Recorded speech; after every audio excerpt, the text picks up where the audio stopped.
농민 기본소득 Q&A 시간이 왔습니다. 저는 농민 기본소득 전국운동본부에서 교육홍보위원장을 맡고 있는 김찬휘입니다. 먼저 오늘 첫 번째 질문부터 들어가 볼까요? 네, 농민 기본소득은 뭔가? 요거에 대한 답부터 먼저 볼게요. 답은 모든 농민 개인에게 정기적인 현금을 조건 없이 드리는 것, 이게 농민 기본소득이 되겠습니다. 요 안에 5가지 원칙이 숨어 있어요. 하나씩 볼게요. 먼저 모든 농민에게 준다. 이게 무슨 뜻이냐? 재산, 소득, 지역, 나이, 성별 가리지 않고 모든 농민에게, 농사 지으면 모두에게.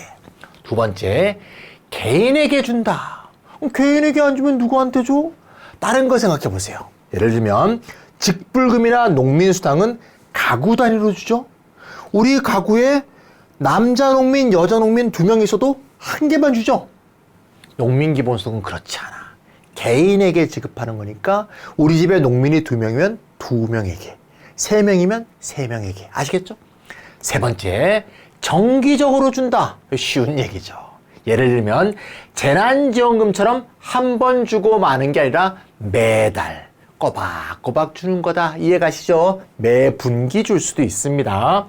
현금을 준다는 말은 뭐냐? 현금은 물품이나 서비스, 뭐 라면을 준다든가 이게 아니고 구매의 자유가 있는 현금 또는 지역화폐로 준다, 그 뜻입니다. 네가 사고 싶은 걸 알아서 사. 네. 네 번째, 조건 없이 준다. 이건 무슨 뜻이냐? 대가를 요구하지 않는다.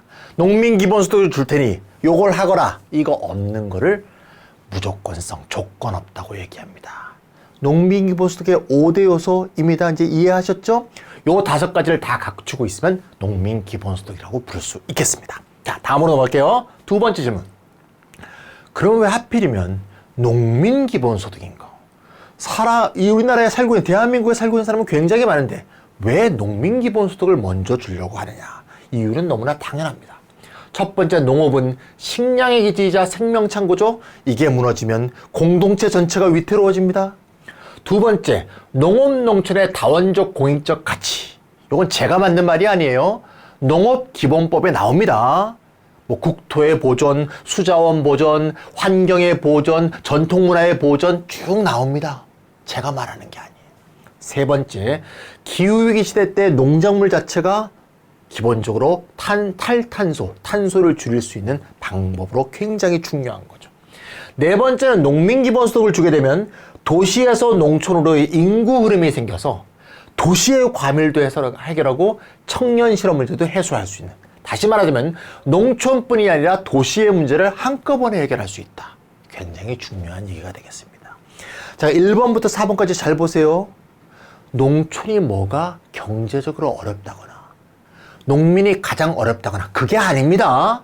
농민, 농업, 농촌이 갖고 있는 사회 공동체 전체에서 갖고 있는 보편적 의미, 도시민, 농촌 가리지 않고 모두에게 갖는 의미, 이거를 있기 때문에 농민 기본소득을 주는 것이다. 5번은 도시 중심의 개발로 인해서 농촌이 도시에 비해서 희생되어 왔다. 이걸 말하는 겁니다. 이것도 전체 국가 발전 전략 때문에 농촌이 희생된 거기 때문에 국가 전체가 보상에 대한 측면, 이걸 5번에서 얘기한 겁니다. 농민 기본소득이 왜 필요한지 이제 이해하셨죠? 다음 질문 넘어가겠습니다. 자, 그러면 농민 기본소득이 동일했다 그럴 때 마지막에 나오는 질문이 이거예요. 아니, 농민한테 이미 주고 있는 게 많잖아. 뭘 주고 있는데? 공익형 직불금 주고 있잖아. 그럼 왜 공익형 직불금이 있는데 농민 기본소득을 또 하려고 하는가? 이게 질문이 나올 수밖에 없죠. 자, 우리가 이미 공익형 직불금은 문제점을 알고 있어. 제가 한번 정리해 드리는 것 뿐이야. 첫 번째, 공익형 직불금이 생긴 거는 작년입니다. 2020년 처음 시작되었죠. 이게 그 전까지 있었던 쌀 직불금 같은 경작하는 작물에 따라서 주어지는 직불금의 문제를 해결하려고 한 거죠. 그래서 가장 좋은 점이 뭐였냐면 이거예요. 소농 직불금이 생겼죠. 그래서 0.5헥타르 미만의 땅을 경작하는 농민에게 월 10만 원 정액을 주는 소농 직불금이 생긴 게 공익형 직불금의 가장 큰 장점입니다.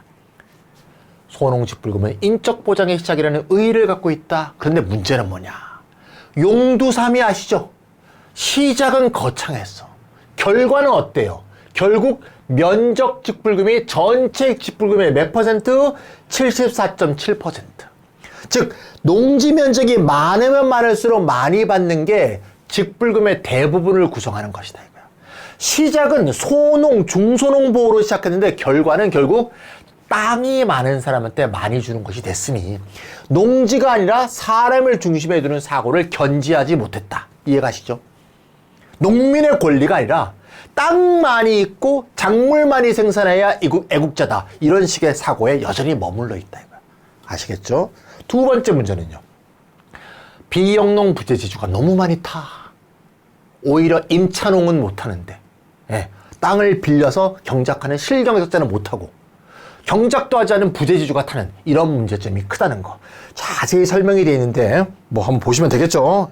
그래서 실제로 농민기본소득을 시작하게 되면 소득 전달, 즉 농민기본소득을 전달하는 과정에서 농민, 실제 경작하는 농민의 힘이 강화되도록 해야겠다. 이런 생각들을 하고 있습니다. 세 번째 문제는 아까 얘기했어요. 가구별 지급이 되고 있다. 가끔 어떤 분들이 농업경영체 쪼개기에서 한 가족이 두 번 타고 그러는 분들 가끔 보셨죠? 근데 이거는 말이죠. 농민 자체가 뭐가 도덕적인 문제가 있는 게 아니고요. 제도 설계 자체가 잘못된 거죠. 애초부터 개인별 지급을 해서 농민이면 동등하게 지급받도록 했으면 이런 문제가 생기지 않는 거죠. 그래서 애초에 제도 설계 자체를 개인별 지급으로 해야겠다. 이해가시죠? 네 번째, 문재인 정부가 출범하면서 직불 중심의 농정개혁을 하겠다고 부지졌음에도 불구하고 실제 농식품부 예산에서 직불금 예산의 비중은 14.7%밖에 안 된다. 표가 무색해졌다. 무슨 뜻인지 아시겠죠? 마지막으로 친환경적 측면도 굉장히 부족하다. 그래서 농지가 아니라 사람의 중심을 두고 실경작자가 지급받고 개인별 지급이 되면서 예산도 증액해서 충분히 공익적 기능을 보상하는 그런 농민기본소득이 필요하다. 이런 결론이 나오는 거죠. 자, 가끔 특정한 지자체에서는 농민수당을 주는 경우가 있죠. 강진, 해남부터 시작해서 충남도 주고 강원도도 주고 막 이러고 있잖아요. 그럼 농민수당과는 뭐가 다르냐? 여러분들이 이미 알고 계십니다. 첫 번째는 역시 공익형 직불금처럼 가구별 지급이 문제가 있어요. 그래서 경기도 농민기본소득은 이번에 역시 지자체로 지급하는 건 똑같지만 개인별 지급으로 좀 발전시켰기 때문에 농민기본소득이라는 이름이 붙었어요. 농민수당은 이런 문제가 있고요. 두 번째는 지자체 차원에서 광역 또는 기초지자체에서 하고 있죠. 그렇기 때문에 재원이 취약하고 불안정하다. 강원도에서는 말이죠. 2020년 도의회에서 농민수당이 통과됐는데 2020년 그 해에 지급을 못했어. 왜? 시정과 도지사가 군수가 만나갖고 돈 없어 그러면서 지급을 안 했어요. 지자체가 재원이 부족하다. 세 번째, 지급액이 너무 작다. 가구별로 주는데 가구별로 연 60만 원이니까 월 5만 원밖에 안 돼요. 가구별이야 그것도. 따라서 어떻게 해야 된다? 농민수당은 딱 없애는 건 아니고 지자체별로 고유한 특성을 갖고 발휘하는 게 좋겠다. 지자체별로 할 수 있는 데는 하고 또 다른 재원을 마련할 수 있는 곳은 하고 하지만 어쨌건 지자체가 아니라 국가가 충분히 재원을 보장하면서 지급액도 충분히 하면서 개인별 지급할 수 있는 그런 방법이 필요한데 그게 뭐다? 전국적 농민기본소득이다. 따라서 국가가 책임지는 농민기본소득이 필요하다. 이런 결론에 도달하게 되는 거죠. 이게 바로 우리가 지금 하려는 겁니다. 그럼 전국적 농민기본소득은 어떻게 하는 건데 최근에 이게 질문에 대한 답이죠. 우리 농민기본소득 전국운동본부가 2년 동안 정말 열심히 해서 농민기본소득 법안을 드디어 발의했습니다. 발의라는 것은 이제 검토를 해서 법을 만드는 작업을 시작해 주시오. 이게 발의예요. 허영, 더불어민주당의 허영, 화천 춘천입니다.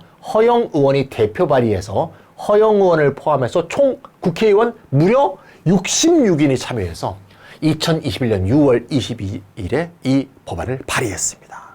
가장 중요한 내용은 1조와 18조인데요. 1조 볼까요? 왜 지급한다? 농민의 기본권이다. 농민의 삶의 질과 소득 안정을 도모해서 농촌이 지속 가능한 발전하게 하다. 취지가 다 좋죠? 중요한 얘기고요. 18조는 매월 30만 원을 최저액으로 한다. 이상. 30만 원 이하는 안 받아. 30만 원 정도는 해야 소득 안정과 삶의 질이 보장된다. 이게 법안 속에 되어 있습니다. 물론 법을 검토하는 과정에서 어떻게 할지 모르겠지만 우리 농민기본소득은 매월 30만 원은 최저액이다. 이 이하는 절대 안 된다. 현금 또는 지역화표로 지급한다. 이렇게 되어 있습니다. 이해 갔죠? 제일 중요한 두 개가 됐고요. 자, 그러면 이제 어떤 질문이 나오겠어? 아니, 농민한테 모두 월 30만 원씩 주면 그 재원은 어디서 나와? 돈은 어디서 나오나? 이런 질문이 나오죠? 그 질문에 대한 답입니다. 농식품부 예산을 국가예산 전체의 5%대로 올려야 된다는 게 저희 농민기본소득의 주장입니다. 왜냐? 5%대로 올려야 되는 이유는 뭔가 하면요. 농민만 더 주자 이 얘기가 아니고요. 지난 몇십 년 동안 농민 걸 깎아왔어. 깎아왔던 걸 정상화하자는 얘기입니다. 5%를 좀 높게 잡은 거고요. 결론적으로는 4% 정도만 되면 돼요. 하나씩 볼게요. 2020년 농가 인구수를 보니까 농가에 속한 인구수 사람 전체입니다. 231만 명으로 계산됐어요. 통계청의 농림어업 총조사입니다. 이 231만 명에게 매월 30만 원 주면 곱하기 30 곱하기 12 하면 연간 예산이 나오겠죠? 예, 12달이니까 총 재원은 8조 조금 넘습니다. 그럼 어떻게 되느냐? 2021년 농식품부 예산이 16조 조금 넘어요. 거기에 내년 예산을 딸 때 농민기본소득을 하자고 8조를 추가하게 되면 24조 6,256억이 내년 예산에 필요합니다. 이해가시죠? 내년 예산이 기재부가 이미 올려놓은 안에 2022년 내년 예산이 593조예요. 다시 말하자면 기존의 농식품 예산은 그대로 두고 전국 농민기본소득에 필요한 8조를 더해도 내년 예산의 4.15%면 충분히 모두에게 매월 30만 원 줄 수 있다. 근데 소농직불금이 인적지급이라는 면에서 비슷하잖아요. 그래서 소농직불금 아까 5천억 원을 통합해버리면 재원이 좀 줄겠죠? 4.07%면 된다. 더 나아가서 소농직불금과 면적직불금을 다 합치면 3.76%면 되고요. 전체 국가 예산 중에 모든 직불금을 폐지해서 통폐합하면 3.56%도 됩니다. 하지만 이렇게 하거나 이렇게 하게 되면 이해관계에 충돌이 있을 수가 있으니까 그냥 같은 성격의 소농직불금만 통합해도 전체 국가 예산의 4%만 되면 바로 전국 농민기본소득을 매월 30만 원씩, 우리 집에 농민이 2명이면 매월 60만 원씩, 우리 집에 농민이 3명이면 매월 90만 원씩 가능하다. 결국 우리가 농민기본소득이란 것은 거저 주어지는 게 아니라 우리가 당연히 얻어야 될 아까 농민의 사회적 기본권, 농민의 삶의 질, 농촌을 지속가능한 곳으로 만들기 위한 최소한의 요건이라고 생각하고 우리가 열심히 외치고 주장하지 않으면 누구도 거저 가져다 주지 않는다. 이런 의미에서 제가 오늘 시간을 들여서 말씀을 드렸습니다. 여기까지 농민기본소득 Q&A를 마치도록 하겠습니다.